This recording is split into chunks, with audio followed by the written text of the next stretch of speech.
Continuity! What happened?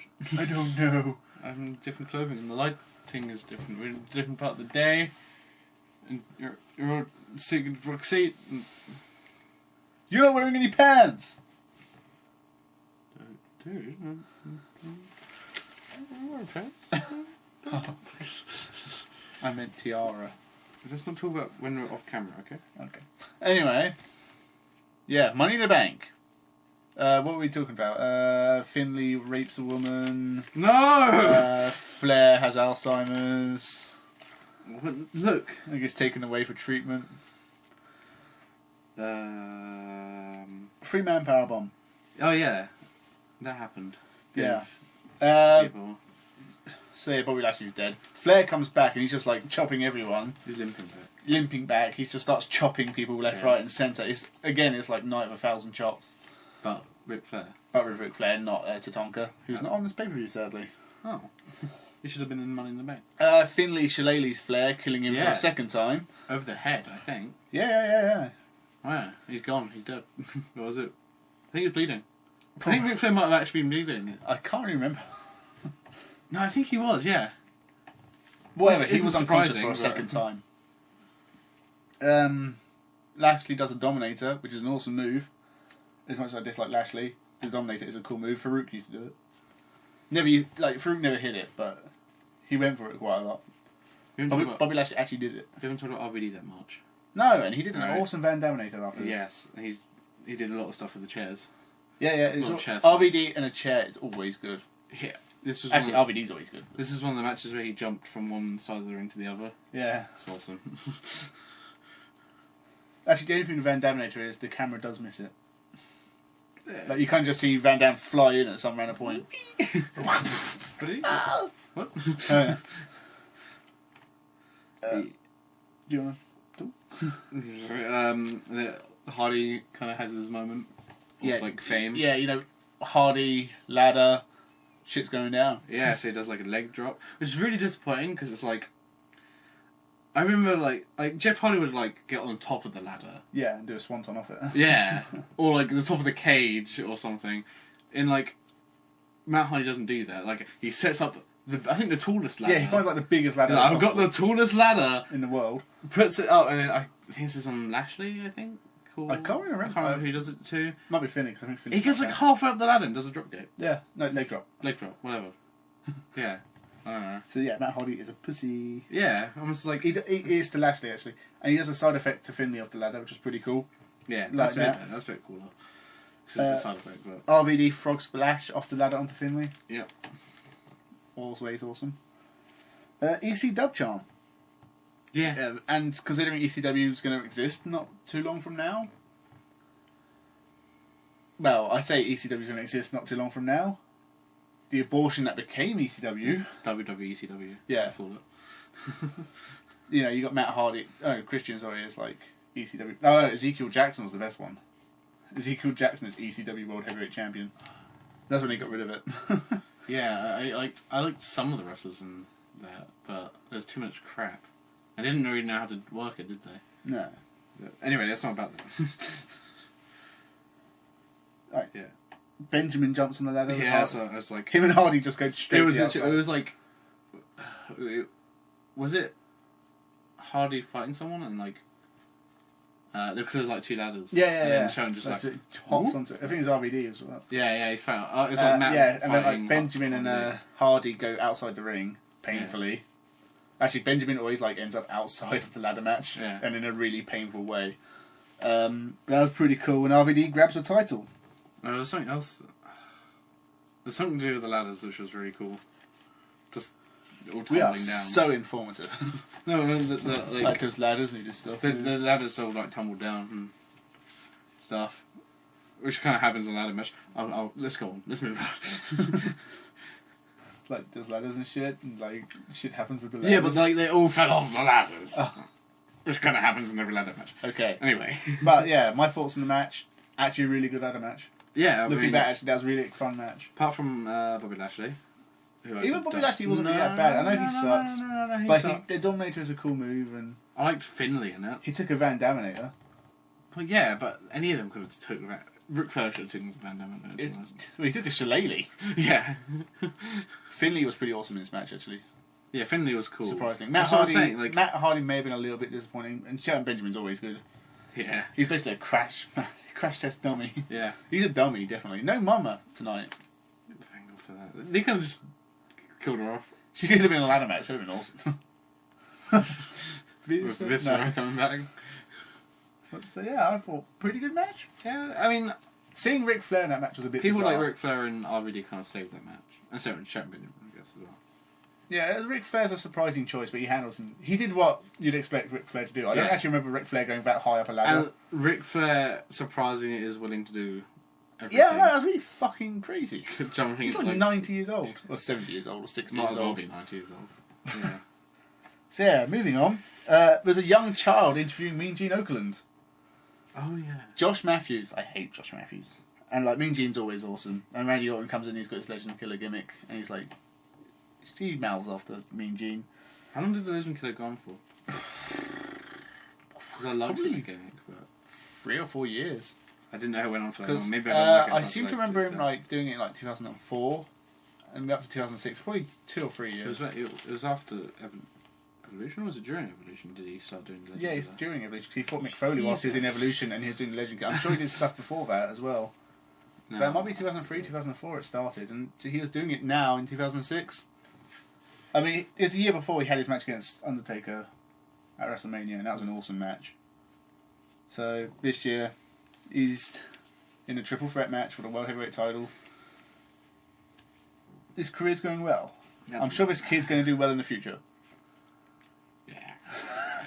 I have to say that I quite like Randy Orton now, just because he doesn't take any shit from the crowd.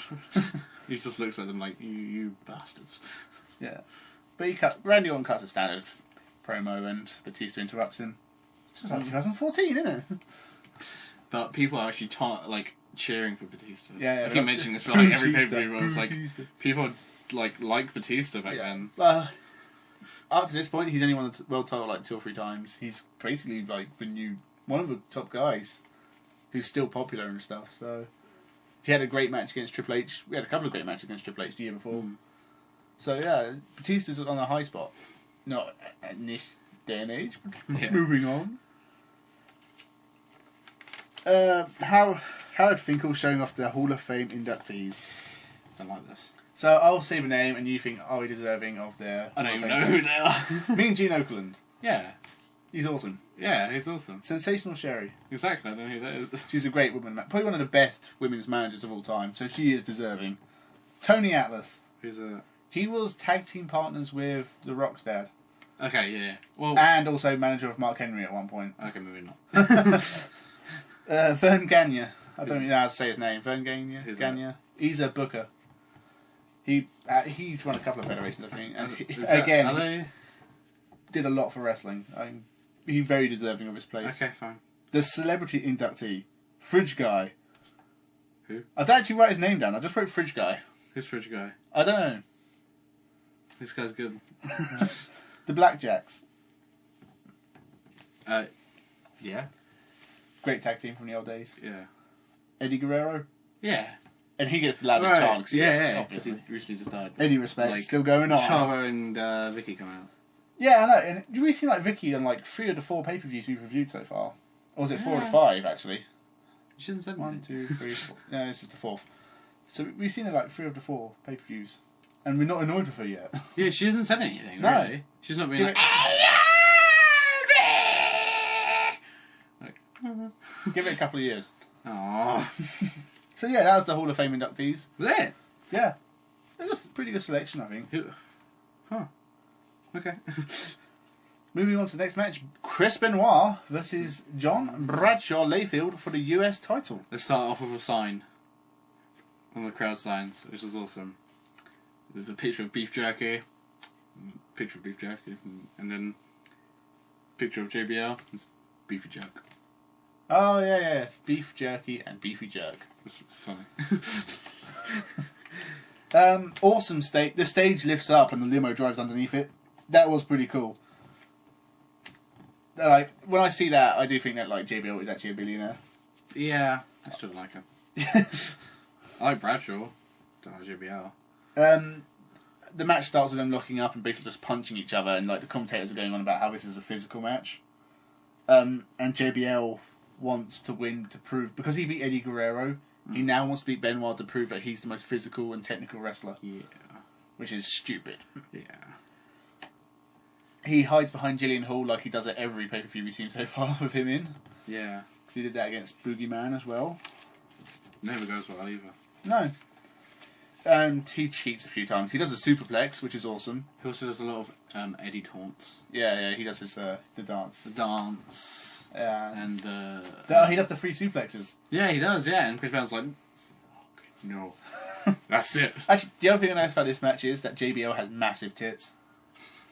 He has huge doublies. Like, boob fitting. Even tits. when he was younger, and he just started out in the WF, he had big tits then as well. But here, he has really big saggy tits. Let himself go. He has, yeah, big saggy tits. Awesome big boot, but the crowd is actually very quiet during this match, which is a shame, because it's actually not that bad. Stuff. Yeah, when the Eddie stuff goes off, that gets a reaction. Get out of here. And actually, JBL, by doing that, is actually being a really good heel. Yeah. Like, it might be tasteless, but I don't really care, and JBL does do it very well. It's kind of what you'd expect as well. Like, oh yeah, Eddie's dead, and we can kind of use that now.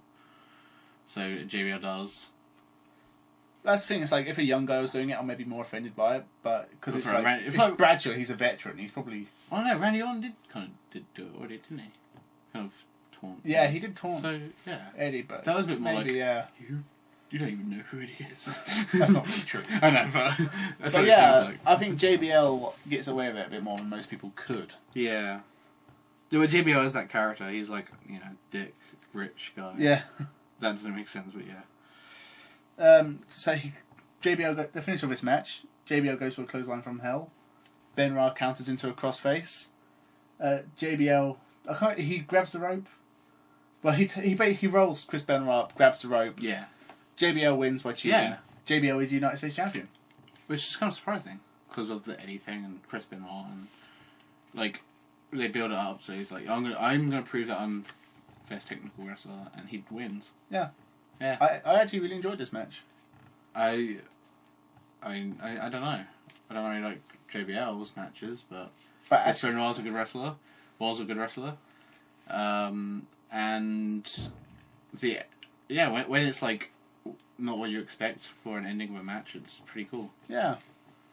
But I don't know about that. But actually, in terms of like ring work, Chris Benoit is always crisp and excellent, and he's always done brilliant stuff in the ring. Everything makes sense because like JBL's copying Eddie's moves. Yeah, and if you say you don't like JBL's persona, but him like doing the Eddie dance and like his just strutting around the ring and hiding behind Jillian Hall and that, it's pretty standard stuff, I guess. But he does it so well. Yeah, it just works for his character. Yeah, and I think it's that veteran instinct. He knows what he's doing. The reason why I don't like JBL is because Bradshaw's before that. He was you want APA stuff. Yeah. Like, that was awesome. Clotheslines from Hell stuff, it was great. It's actually one of my favourite finishers. Yeah, it's great. My favourite finishers are like Clothesline from Hell, Canadian Destroyer, what else? Famouser. I really love the Famouser. But yeah, like, JBL doing Eddie's moves and like Chris Benoit like always countering it. Yeah. It makes sense because JBL just seems like he hasn't really practiced that. He's just being a dick. And Chris Benoit's like, no, I'm the bigger dick. Yeah. Now you gotta say these two are veterans. Yeah. And that is a good. At WrestleMania, they put on a great show. It was a good WrestleMania. Yeah, I enjoyed it very, very muchly. But next up, oh my god! Oh my god! They like build up like WrestleMania. So you had like Carlito and Chris Masters versus Kane and Big Show. That was okay. That was okay. Money in the Bank was cool. That's pretty good. Yeah, that's pretty good. Okay, you got JBL and Chris Benoit was great good. Match, yeah. Mick Foley versus Edge. Fucking which should be the main event in my opinion. This is the main event. This is like, we've seen everything now, basically. I would say this is... I was about to say, like, this is the main event of the first half, but there's also the Shawn Michaels versus Vince McMahon ladder match. There's 3 main events in this, isn't there? And 2 of them are better than one.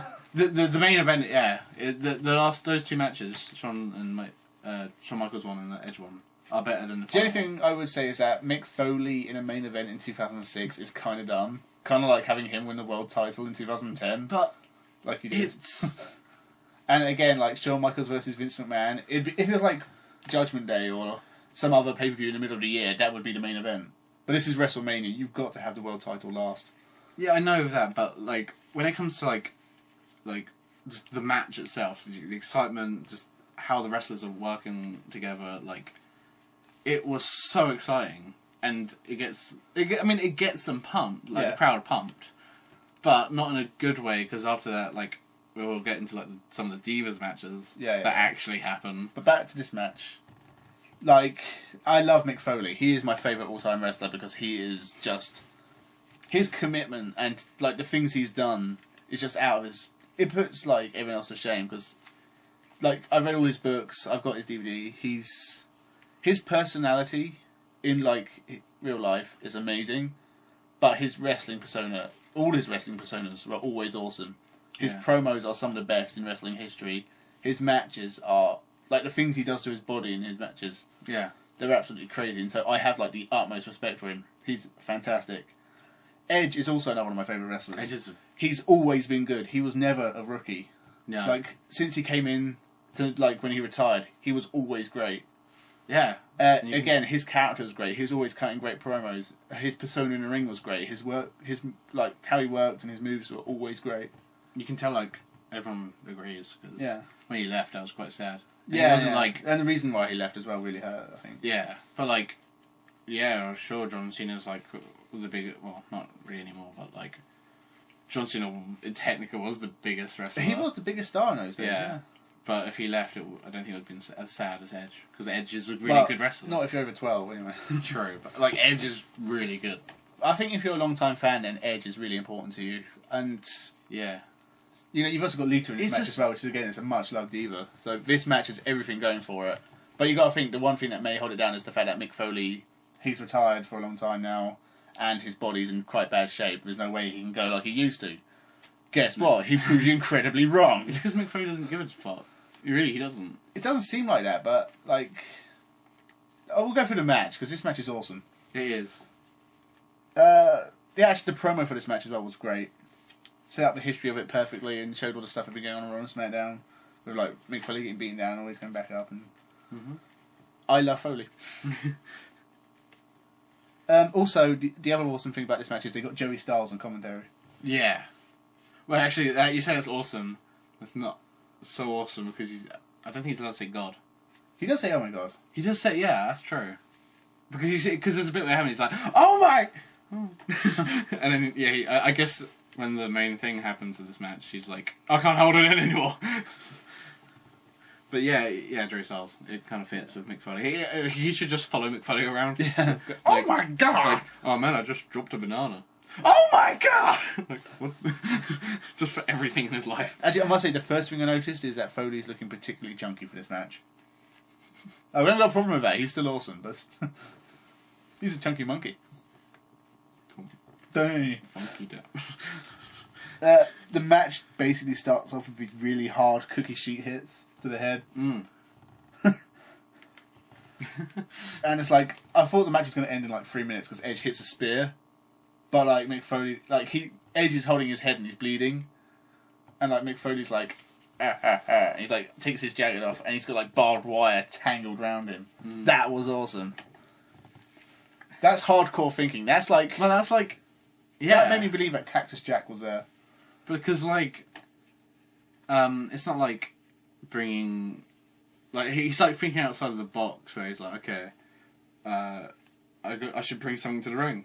Yeah. How about I just wrap myself in barbed wire and hug him, basically? Like, but, yeah, Edge has got these cuts on his shoulder and, like, that was freaking awesome. But...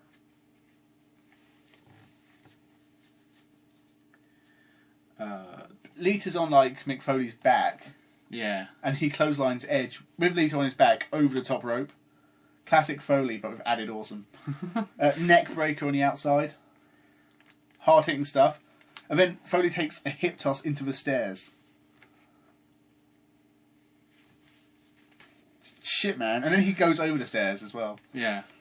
Edge is already bleeding at this point, I think. Yeah. He drew first blood, but that's not surprising. This is Mick Foley.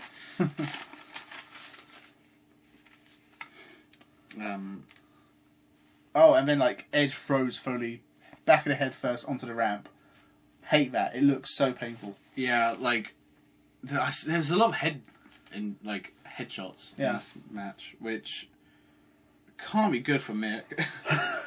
I mean, it's not good for Edge either, but Mick already had head injuries, I'd assume. Oh, quite a few, yeah. Yeah, so this probably is adding more to it. Knowing now what we know about concussions and stuff. But in 2006, they must have started to know at least what concussions could do to a person. Yeah. But Foley just... He takes like a champ all the time. He makes pretty much every match good. He gets covered in lighter fluid. Mm-hmm. Which isn't explained. Yeah. Really. And then he does a pile driver. In 2006. Is that on the tack? Because he brings out the bag? No, he doesn't need a pile driver from attacks. Does he not? That'd be fucking crazy. I swear there's something like... He does something like that. Yeah. And then there's a DDT, which, he DDTs him and it's he misses the cookie sheet. Yeah. Which kind of is okay. Edge comes back, hits Foley in the face with the barbed wire bat, but Foley's bleeding. And then he gets the backdrop onto the thumbtacks. There you go. Always painful. And then the awesomeness continues. Barbed wire Socko to Edge then Lita. And then Lita, which she's bleeding from the mouth. Yeah. I'm like, whoa. And it's whoa. I wonder if that was planned. Yeah, I would have thought so, because... I hope it wasn't. You'd have to get Lita to agree to that, I think, and Foley wouldn't have done it just That's true, on the spur of the moment. It'd be fair if it was, it's Suck it. Edge is covered in blood by this point. Quite scary, actually. Lita hits Foley in the balls with the barbs. Yeah. Which probably doesn't do anything. Flaming table time. Don't ruin it. That's not even the best part, really. I mean, it's the main part, that's not the best part. What's the best part? Well, so Lita gets it ready, starts helping out with the table, lights it up. There's Foley on the outside of the ring, and there's Edge running, sprinting towards him, spear between the ropes. Through the ropes, yeah. They hit through Foley. They hit the table perfectly. Yeah, and then land on the flaming table, and Foley had fluid on him before, so it probably burnt quite a bit. And everyone was like, I don't know what to do with the rest of the night. That was it. You get the oh my god from Jerry Styles at that point as well, and then the crowd are chanting holy shit and this is awesome, and this is what I'm saying about that was the end of this WrestleMania, because the Shawn Michaels match is good, but everything else is just so lower than that. This was really the show stealer, I think, for WrestleMania 22. And this was fantastic. This is a Foley from, the mid-90s turning up here. Yeah. And then, Edge just taking it all. Yeah, because, you can say that Edge, he won the world title. He lost it within a month. And that's because I don't think, the board of directors or whoever makes decisions at WWE were willing to get behind Edge as champion rather than John Cena. Which is stupid. What if I think this is the match that proved that Edge was the main event, and should have been in the main event a long time before this, I think. He can do that. He is top player material. I mean, I knew that before this match. And Foley was good at making people do that as well. Yeah. Improving it. And because he makes wrestlers look good without making them, himself look bad. Yeah. So, and themselves looking, bad as well, because it's Edge isn't just, a perfect person here. He's taking hits, but that's what makes it good. It's Edge is actually taking all this. Yeah. As well, and it's he can hold that. He wrestle. That's the thing. It's he can get the crowd behind him. Yeah, I've seen loads of Foley matches. He doesn't win that many of them, and yet I think he's the greatest thing ever. Yeah, and I think he's done so much for people. It's hard to say because it's no, I don't think anyone was upset that Edge won. No. They were chanting Mick Foley. Yeah, Foley got a standing ovation at the end. Yeah, as well. Because it's totally deserved. Because that's why it's in other matches it's they lost, so whatever, who cares? But Mick Foley went for a flaming table. Yeah. I guess if anyone went for a flaming table, they'd be like, well done, man. But you got to say ECW One Night Stand 2006 is 4 months after this, and we see more Foley then. in another match. And in fact, actually, we see Foley quite a lot this year because he will have 2 more matches later in the year. And they're pretty awesome too, I think. I can't really remember him actually, but yeah, against Ric Flair. Awesome! In an I Quit match. Awesome! Yeah, it's another match against Flair. I've I think seen it's 2 out of 3 falls. Some very bloody I Quit matches. But with Ric Flair and Mick Foley. Who don't like each other. I think they've made up now, but there was a time when they definitely didn't like each other. And they both can bleed. Oh, they bleed like... Yeah. Edge, I'm not going to rip your ear off your head because I want you to hear everything